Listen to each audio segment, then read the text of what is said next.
रात के ठीक 2:13 हो रहे थे। रावलपिंडी की उस सकरी गली में हल्की बारिश की बूंदें गिर रही थी और सड़क पर कहीं कहीं पानी जमा हो चुका था। साथ ही उस वक्त तक ज्यादातर घरों की बत्तियां बुझ चुकी थी। लेकिन तभी अचानक 3 काली रंग की गाड़ियां बिना किसी आवाज के एक साधारण से मकान के सामने आकर रुकती हैं।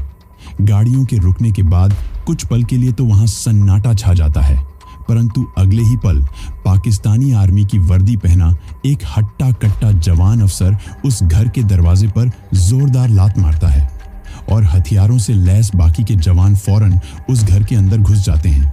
अचानक से हुई इस चीज की वजह से उस घर में मौजूद लोग घबरा जाते हैं।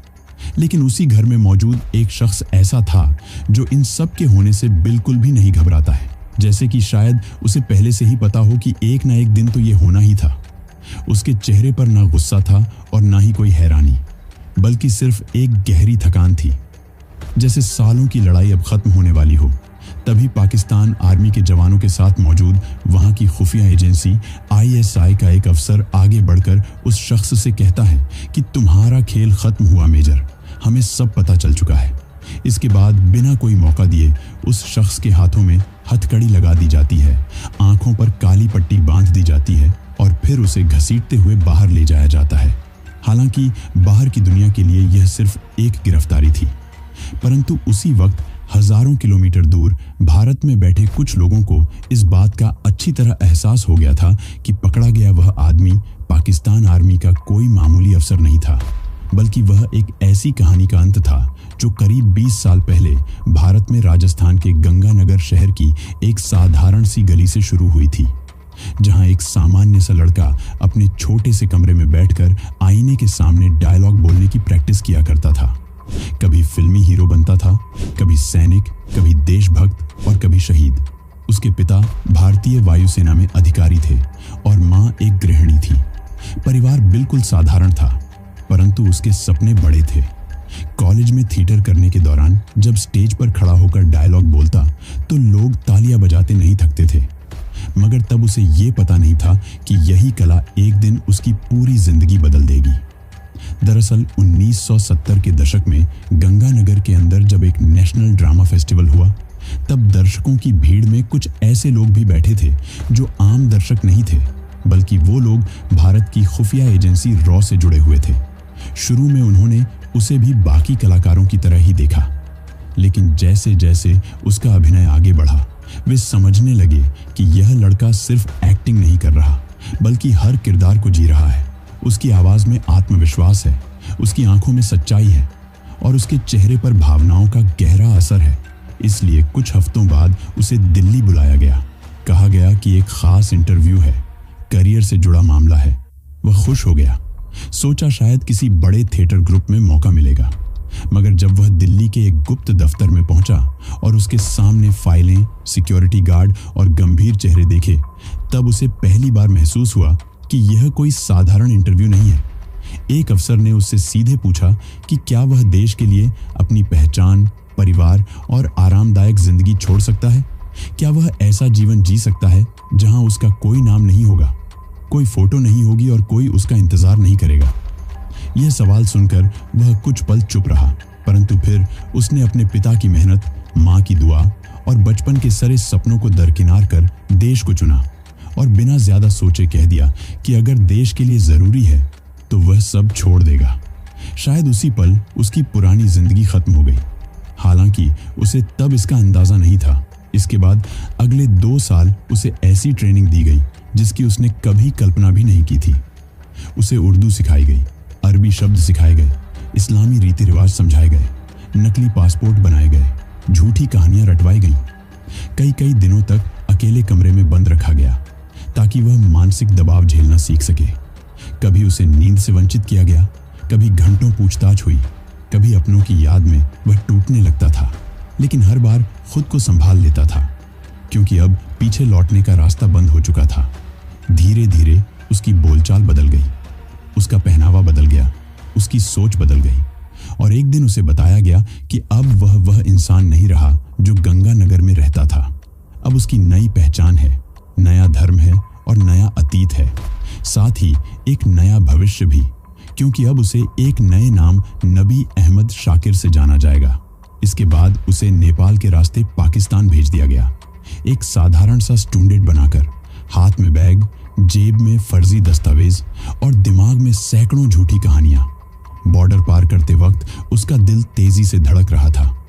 अगर उस वक्त कोई गलती हो जाती तो सब खत्म हो जाता, लेकिन किस्मत और ट्रेनिंग दोनों उसके साथ थे। वह सुरक्षित पाकिस्तान पहुंच गया। वहां उसने कॉलेज में दाखिला लिया, धीरे धीरे दोस्त बनाए, फिर मस्जिद जाने लगा। साथ ही वहां की लोकल भाषा भी सीख ली और लोगों के साथ हंसना बोलना शुरू कर दिया। हालांकि अंदर ही अंदर वह हर पल सतर्क रहता था, क्योंकि एक छोटी सी गलती भी उसकी मौत का कारण बन सकती थी।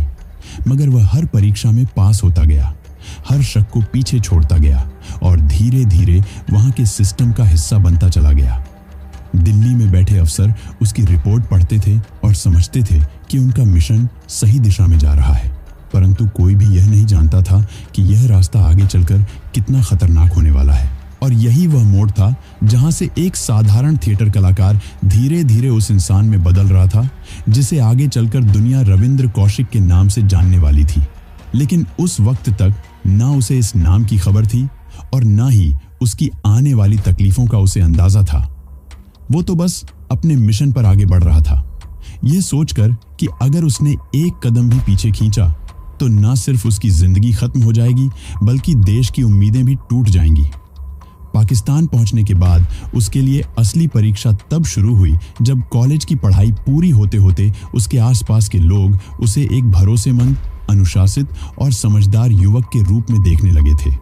लेकिन वह खुद जानता था कि असली मंजिल अभी बहुत दूर है, क्योंकि उसका असली लक्ष्य था उस सिस्टम के अंदर घुसना जहां से सबसे ज्यादा अहम जानकारियां निकलती थी, यानी पाकिस्तान आर्मी।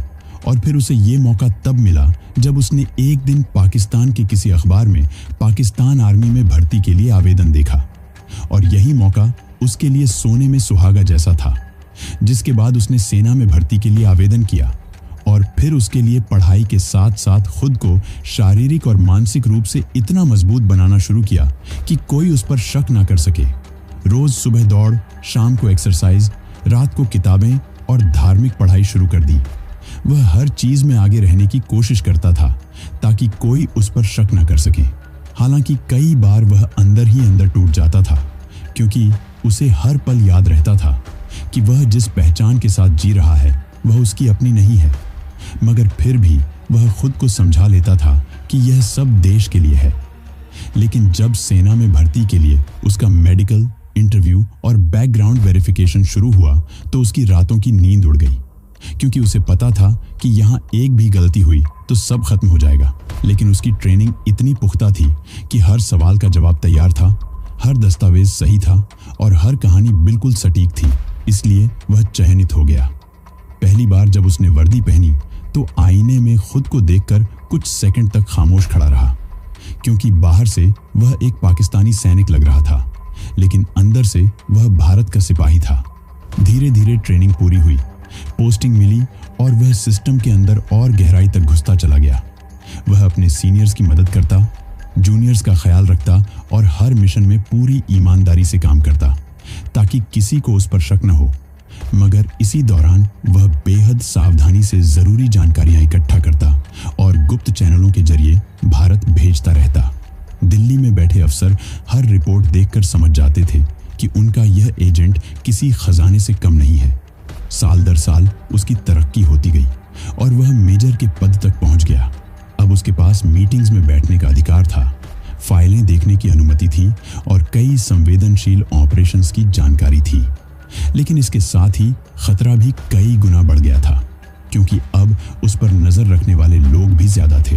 हालांकि उसने अपनी चालाकी और संयम से हर शक को दूर रखा। इसी दौरान उसकी जिंदगी में एक नया मोड़ आया, जब उसकी मुलाकात अमीना नाम की एक पढ़ी लिखी और सुलझी हुई लड़की से हुई। दोनों की मुलाकात पहले आम बातचीत से शुरू हुई, फिर दोस्ती बनी और धीरे धीरे प्यार में बदल गई। उसे कई बार लगा कि क्या उसे सच बता देना चाहिए, लेकिन फिर उसे याद आता कि सच बताने का मतलब सिर्फ अपनी नहीं बल्कि अमीना की जिंदगी को भी खतरे में डालना होगा। इसलिए उसने चुप रहना ही बेहतर समझा और फिर दोनों की शादी हो गई। कुछ साल बाद उनका एक बेटा हुआ। अब वह बाहर से एक परफेक्ट फैमिली मैन और सम्मानित अफसर लगने लगा था, लेकिन अंदर ही अंदर वह दो जिंदगियों के बीच फंसा हुआ था। दिन में वह वर्दी पहनकर देश के दुश्मन देश की सेवा करता और रात में अकेले कमरे में बैठकर भारत के लिए रिपोर्ट तैयार करता। कई बार वह बेटे को सोता हुआ देखकर सोचता कि अगर कभी सच सामने आया तो इस मासूम का क्या होगा, मगर फिर खुद को समझाता कि अगर वह आज रुक गया तो न जाने कितने मासूम बच्चों की जान खतरे में पड़ जाएगी। इसलिए वह अपने दर्द को दबाकर आगे बढ़ता रहा। समय के साथ उसकी सूचनाओं की वजह से भारत कई बड़े खतरों से बचता रहा। कुछ आतंकी साजिशें नाकाम हुई, कुछ घुसपैठ रोकी गई, लेकिन इन सब का श्रेय उसे कभी नहीं मिला, क्योंकि उसका नाम फाइलों में भी छुपा हुआ था। वह सिर्फ एक कोड नेम बनकर रह गया था। हालांकि उस समय तक उसके लिए यह नाम, यह पहचान और यह शोहरत कोई मायने नहीं रखती थी। उसके लिए बस एक ही चीज जरूरी थी, मिशन पूरा करना, चाहे उसकी कीमत कितनी भी भारी क्यों ना हो। और शायद उसे खुद भी अंदाजा नहीं था कि अब जो गलती होने वाली है वह उसकी पूरी जिंदगी की दिशा बदल देगी। अब अगर आप यहाँ तक पहुंच ही गए हैं तो चैनल को प्लीज सब्सक्राइब जरूर करें, क्योंकि आपका एक सब्सक्राइब भी हमारे लिए बहुत ज्यादा मायने रखता है। साल 1983 तक पाकिस्तान में उसकी जिंदगी बाहर से बिल्कुल सामान्य दिखती थी। वह रोज समय पर दफ्तर जाता था, मीटिंग्स में हिस्सा लेता था, सीनियर्स का भरोसा जीत चुका था और धीरे धीरे सिस्टम के सबसे अंदरूनी हिस्से तक पहुंच गया था। लेकिन अंदर ही अंदर हालात बदल रहे थे, क्योंकि इतने सालों की लगातार मेहनत, अकेलापन और मानसिक दबाव ने उसे भीतर से कमजोर कर दिया था। हालांकि उसने कभी किसी को यह महसूस नहीं होने दिया, परंतु दिल्ली में बैठे अफसर यह समझने लगे थे कि अब उसे फील्ड में अकेले छोड़ना खतरनाक हो सकता है। इसलिए यह फैसला लिया गया कि उसके लिए एक सपोर्ट एजेंट भेजा जाए, जो जरूरत पड़ने पर मदद करे, मैसेज पहुंचाए और खतरे की स्थिति में बैकअप बने। मगर यही सबसे बड़ी भूल हो गई, क्योंकि जिस एजेंट को चुना गया वह भले ही ईमानदार और देशभक्त था, लेकिन उसे किसी दुश्मन देश में जासूसी करने का बिल्कुल भी अनुभव नहीं था, क्योंकि यह उसका पहला और सबसे बड़ा मिशन था।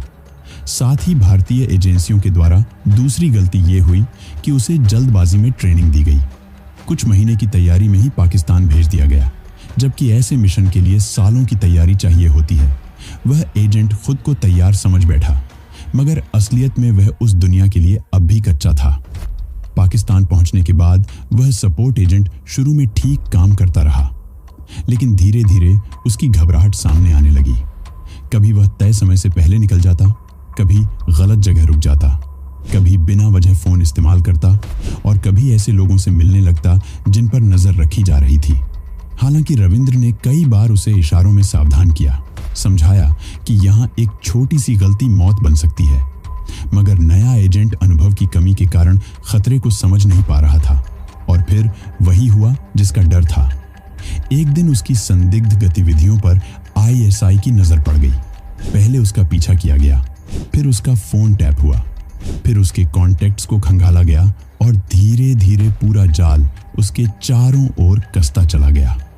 उसे अंदाजा भी नहीं हुआ कि वह कब पूरी तरह फंस चुका है।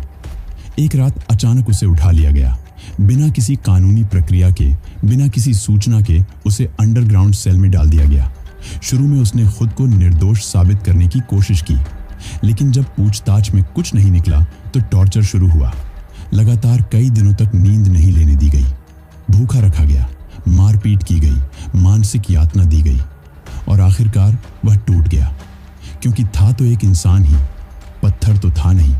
दर्द और डर ने उसकी हिम्मत तोड़ दी और उसी हालत में उससे सब कुछ उगलवा लिया गया। वह क्यों पाकिस्तान आया था, किसके संपर्क में था, किसकी मदद करने आया था, और पाकिस्तान आर्मी के अंदर भारत का सबसे कीमती एजेंट कौन है। जब यह जानकारी ISI तक पहुंची, तब पहली बार उनका शक एक नाम पर जाकर रुका, और वह नाम था वही शांत, भरोसेमंद और अनुशासित मेजर, जिस पर अब तक किसी को शक नहीं हुआ था। हालांकि ISI ने यह जानने के बाद भी तुरंत कार्रवाई नहीं की, बल्कि चुपचाप उसकी निगरानी शुरू कर दी। उसके फोन रिकॉर्ड चेक किए गए, इंटरनेट एक्टिविटी पर नजर रखी गई, मूवमेंट ट्रैक किया गया और यहाँ तक कि उसके कुछ करीबी साथियों से भी गुप्त पूछताछ की गई। लेकिन वह इतने सालों से सतर्क था कि शुरू में उन्हें कुछ ठोस नहीं मिला। मगर कहते हैं ना कि अगर जाल धीरे धीरे कसा जाए तो सबसे चालाक शिकार भी फंस ही जाता है। इसके बाद धीरे धीरे जांच आगे बढ़ी, उसकी फाइलें खंगाली गईं, पुराने संपर्कों को देखा गया, मूवमेंट का एनालाइज किया गया और सबूत इकट्ठा किए जाने लगे। और फिर एक दिन उसकी एक पुरानी रिपोर्ट में छोटा सा फर्क पकड़ लिया गया। ये सब बातें अलग अलग छोटी लगती थीं, लेकिन जब ISI ने इन्हें जोड़ा तो तस्वीर साफ होने लगी। उन्हें समझ आ गया कि यह आदमी कुछ छुपा रहा है। हालांकि उन्होंने तब भी उसे सीधे गिरफ्तार नहीं किया, बल्कि उसे मानसिक दबाव में लाने की कोशिश की। अचानक बिना वजह तबादले की बात की गई, फाइलें छीन ली गईं, मीटिंग्स से दूर रखा गया ताकि वह घबराए और गलती करे।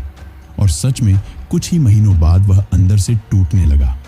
उसे लगने लगा कि शायद भारत से सपोर्ट कम हो गया है, शायद सिस्टम में कुछ गड़बड़ हो गई है। लेकिन फिर भी उसने खुद को संभाला, क्योंकि अब पीछे हटना नामुमकिन था। और फिर वह रात आ गई जब सब कुछ खत्म हो गया। रावलपिंडी के उसके घर पर अचानक छापा पड़ा। बिना किसी चेतावनी के, बिना किसी बहस के उसे हथकड़ी लगाई गई और अंधेरी गाड़ी में डाल दिया गया। शुरू में उससे सामान्य सवाल पूछे गए, लेकिन जब उसने वही रटी रटाई कहानियां दोहराई तो टॉर्चर शुरू हुआ। कभी नींद से वंचित किया गया, कभी घंटों खड़ा रखा गया, कभी बिजली के झटके दिए गए, कभी अपनों को नुकसान पहुंचाने की धमकी दी गई। लेकिन फिर भी उसने वही किया जिसकी उम्मीद भारत को थी। उसने एक शब्द नहीं बोला, चाहे उसे कितनी ही बार पूछताछ के लिए बुलाया गया, चाहे कितनी ही बार प्रताड़ित किया गया। मगर उसने कभी यह स्वीकार नहीं किया कि वह भारत का जासूस है। वह हर बार यही कहता रहा कि वह एक वफादार पाकिस्तानी अफसर है जिसे फंसाया जा रहा है। उसके शरीर पर जख्म बढ़ते गए, सेहत गिरती चली गई, लेकिन जुबान से एक भी ऐसा शब्द नहीं निकला जो भारत को नुकसान पहुंचा सके। फिर आधिकारिक रूप से उसका कोर्ट मार्शल हुआ, बंद कमरे में सुनवाई हुई, मीडिया से सब कुछ छुपाया गया और फिर उसे मौत की सजा सुना दी गई, जिसे बाद में उम्र कैद में बदल दिया गया। पाकिस्तान की जेल में रहने के दौरान वहां ना कोई उनकी पहचान थी, ना कोई सम्मान, सिर्फ एक नंबर था, और वो भी एक कैदी का। धीरे धीरे बीमारी ने उसे जकड़ लिया। टीबी हो गई, फेफड़े कमजोर हो गए, शरीर सूखने लगा। मगर फिर भी जब कभी पूछताछ हुई उसने वहीं रुक रखा। न उसने कभी अपने मिशन की पुष्टि की, ना किसी अफसर का नाम लिया और ना ही किसी नेटवर्क का जिक्र किया। वह आखिरी सांस तक अपने देश की ढाल बना रहा। साल 2001 के आते आते लगभग 17 सालों तक रोज पाकिस्तान की जेल में शारीरिक और मानसिक टॉर्चर को सहते सहते और खाने व इलाज की कमी के चलते जब उसकी हालत बेहद खराब हो चुकी थी, इसी बीच चुपके से वे भारत में अपने परिवार के लिए पत्र भेजने में कामयाब रहे। उसमें उन्होंने अपने खराब स्वास्थ्य की स्थिति और पाकिस्तान की जेलों में अपने ऊपर होने वाले यातनाओं के बारे में लिखा। लेकिन भारत सरकार या रॉ ने उनकी कोई सुध नहीं ली। उन्होंने अपने एक पत्र में पूछा था कि क्या भारत जैसे बड़े देश के लिए कुर्बानी देने का यही इनाम मिलता है। नवंबर 2001 के आते आते सेंट्रल जेल मुल्तान में फेफड़े, दिल की बीमारी और शरीर पर अनेकों अंदरूनी चोटों और घावों की वजह से उन्होंने दम तोड़ दिया, जिसके बाद पाकिस्तान आर्मी के द्वारा उन्हें उसी जेल के पीछे की तरफ दफना दिया गया और एक सुबह बिना किसी शोर के उसकी जिंदगी खत्म हो गई। न कोई कैमरा था, न कोई सलामी, न कोई तिरंगा, बस एक दुश्मन देश की मिट्टी में हमारे देश का एक असली हीरो दफन होकर रह गया। और इधर भारत में सिर्फ किसी सीक्रेट फाइल में उनका नाम एक कोड नेम के साथ हमेशा के लिए क्लोज हो गया, जो कोड था ब्लैक टाइगर। तो ये थी हमारी आज की भारत के एक ऐसे जासूस की कहानी जिसका जिक्र आज तक भी किसी सरकारी कागजात में नहीं किया गया। लेकिन अगर आप लोग ये जानते हैं कि उन्हें ये ब्लैक टाइगर का खिताब किसने दिया था तो कमेंट करके ज़रूर बताना। इसके साथ ही अगर आपको हमारी ये जासूसी की दुनिया की कहानी पसंद आई हो तो ऐसे ही और जासूसों या फिर यूँ कहे कि भारत के वो वीर जिनकी जासूसी की कहानियां आज तक आप लोगों के सामने नहीं पहुंची हैं, उनकी कहानियां जानने के लिए चैनल को सब्सक्राइब ज़रूर करें, क्योंकि आपका एक सब्सक्राइब भी हमें बहुत ज़्यादा मोटिवेट करता है। मिलते हैं ऐसी ही एक और खुफिया कहानी के साथ। तब तक के लिए जय हिंद और वंदे मातरम।